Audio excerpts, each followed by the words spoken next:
अस्सलाम वालेकुम, good morning, बिस्मिल्लाह। दोस्तों, आज के इस वीडियो में हम बात करने वाले हैं कि हमारे वो सेंटेंसेस जहाँ पर हम इच्छा या फिर हमारा जो चाहना होता है, हम किसी चीज़ को करना चाहते हैं, हमारी कोई इच्छा होती है, तो हम कहते हैं कि मैं ये करना चाहता हूँ, ठीक है ना? फ़र्ज़ करें कि मैं घूमना चाहता हूँ, तो ये वो सेंटेंस है जहाँ पर मैं अपनी इच्छा को ज़ाहिर कर रहा हूँ कि मैं ये करना चाहता हूँ। इस तरह के जो सेंटेंसेस होते हैं, उनको कैसे बनाते हैं? दूसरी बात, ये रोज़ाना बोले जाते हैं, तो इस वीडियो को एंड तक देखें और अच्छे से देखें, ताकि हमारी स्पीकिंग बेहतर हो सके। चलिए शुरू करते हैं।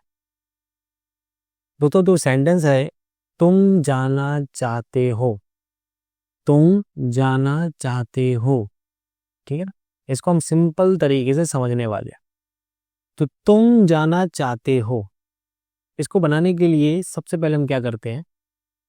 यू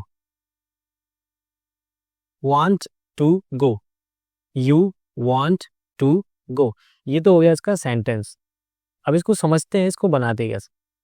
तो दोस्तों, तुम जानना चाहते हो, इसको बनाने के लिए सबसे पहले हम क्या करते हैं? सबसे पहले हम लिखते हैं हमारा सब्जेक्ट।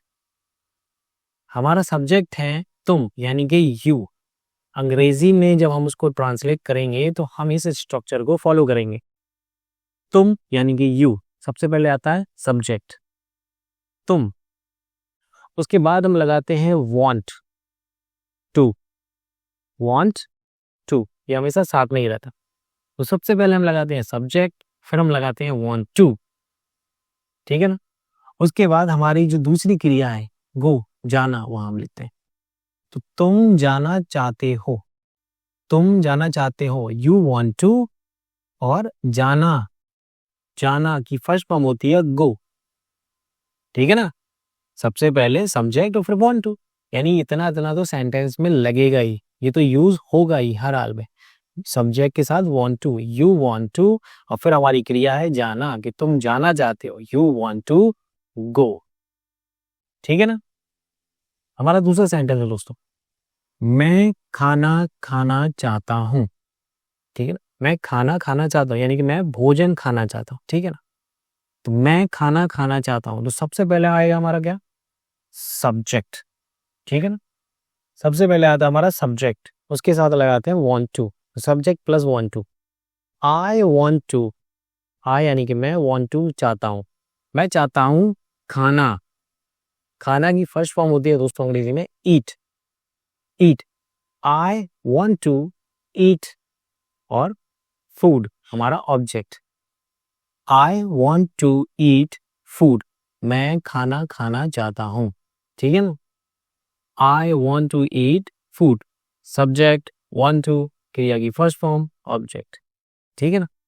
वह क्रिकेट खेलना चाहता है, वह क्रिकेट खेलना चाहता है, he wants, he wants to play cricket, he wants to play cricket, subject wants to, क्रिया की first form cricket, he wants to play cricket। अभी आपने एक बात नोटिस की होगी, यहाँ पर want के साथ s भी लगा हुआ है। अब इसको समझते हैं ये क्या है। तो देखिए दोस्तों, अगर हमारा सब्जेक्ट इनमें से कोई आता है तो हम उसके साथ want का इस्तेमाल करते हैं, want to का। अगर हमारा सब्जेक्ट इनमें से कोई एक होता है तो हम उसके साथ wants to का इस्तेमाल करते हैं, ठीक है? अगर हमारा सब्जेक्ट आई हो, आई यानी कि मैं, यू, यू यानी कि तुम, वी माने कि हम, दे माने वे, या फिर प्लूरल फॉर्म, प्लूरल यानी कि दो नाम एक जैसे आगे, जैसे राम, श्याम, सीता और गीता, ठीक है ना?